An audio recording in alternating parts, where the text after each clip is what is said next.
Ladies and gentlemen, welcome to the last session of this amazing gathering here in Cyprus. My name is Sara Marchan. I'm a member of the Women's Federation for World Peace from Spain, and I will be today's moderator. So this panel, as you can see, is composed of 4 young and bright ladies. And as you can see in your program, the topic is creating a sustainable future, women's role in environmental peace building. I'm sure you agree that consolidating environmental peace is a crucial objective in the current context, as we face significant environmental challenges that threaten the future of the planet. Women play a critical role in finding sustainable solutions and building a more equitable and healthy future.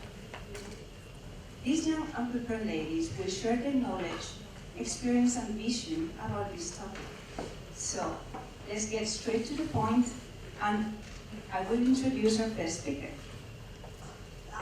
So, Ms. Kefilwe Lebepe lives in Bonn, Germany, is a member of Women's Federation for World Peace Germany, and coordinator for the WFWP Young Professionals International. Originally joined the organization in her home country, South Africa, in 2008. An active member in Europe and Africa, is also working on projects with African youth.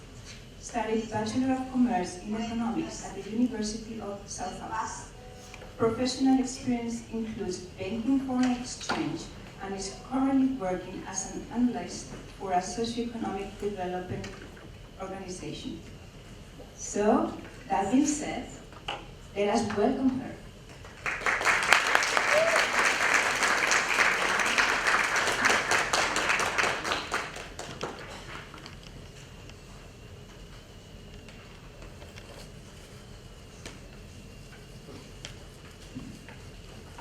Thank you very much for that wonderful introduction.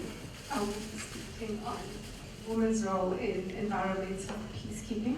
I hope everybody can hear me well. Thank you. The time has come for us to break out of the shackles of low ambition. We must now begin to aim higher and strive for more and better outcomes. This is what President William Ruto said at the first African Climate Summit in Nairobi, Kenya, in September of this year. In his opening speech, he also spoke about the importance of the physical environment and how it is the only way to achieve peace, to also achieve a balanced and stable global economy that will help to stop the dangerous migration from one continent to another. I will be speaking about the women who have already started this work and who are already setting an example for others.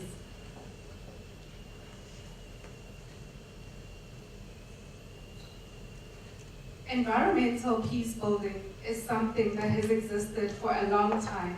And if you're from a village with a chief and a tribal council, you will know that water, noise, smoke, agricultural and pastoral land is managed very well. It's managed in a way that will help to avoid and resolve conflict, and also in a way that is beneficial for the whole economy.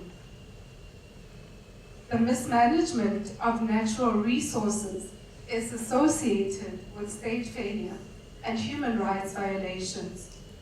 Trade in conflict resources leads to violence. I think we see this on almost a daily basis in what is happening in the world, especially in the developing countries. Environmental damage prolongs post-war recovery. This is why prevention work is so important.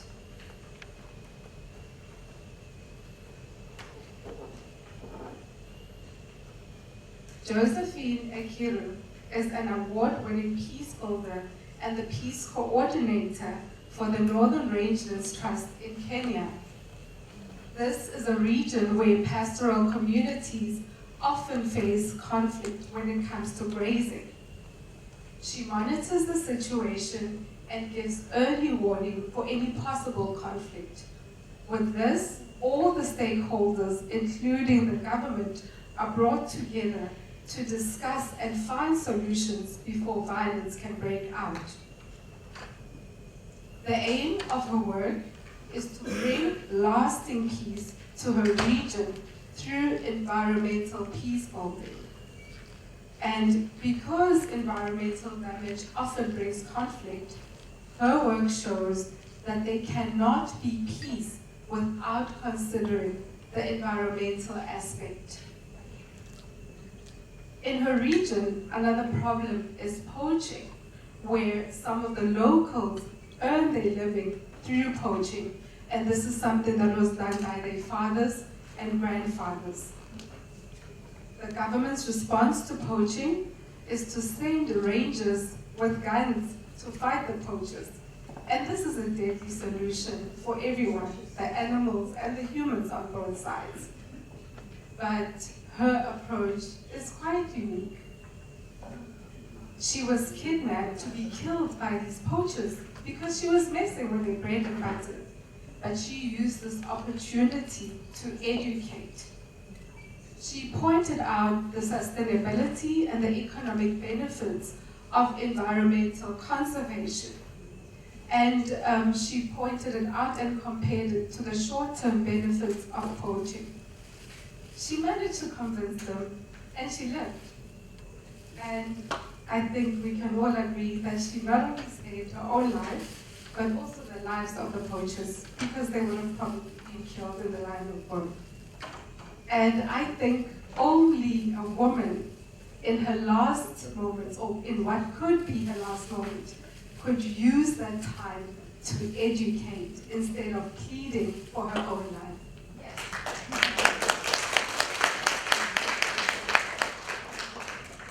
And this is what she said.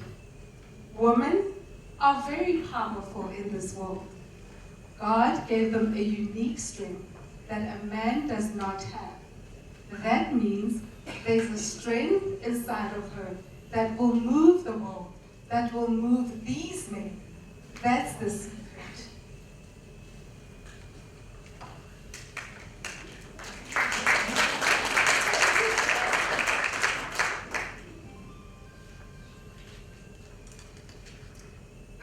One of our peace builders comes from the Gambia. The country is the smallest country in mainland Africa, and it suffers a lot from the negative impacts of global climate change. The rising sea levels are one of the biggest threats to its economy, and this impacts all the industries. And some of the land is completely uninhabitable because of this.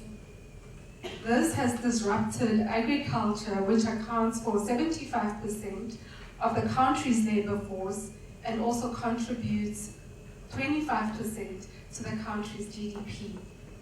Because of this, young people go on deadly journeys by boat in search of a place where they can just live. And if they're lucky enough and they finally make it to Europe, they're labeled as economic migrants. But in fact, they're actually climate refugees.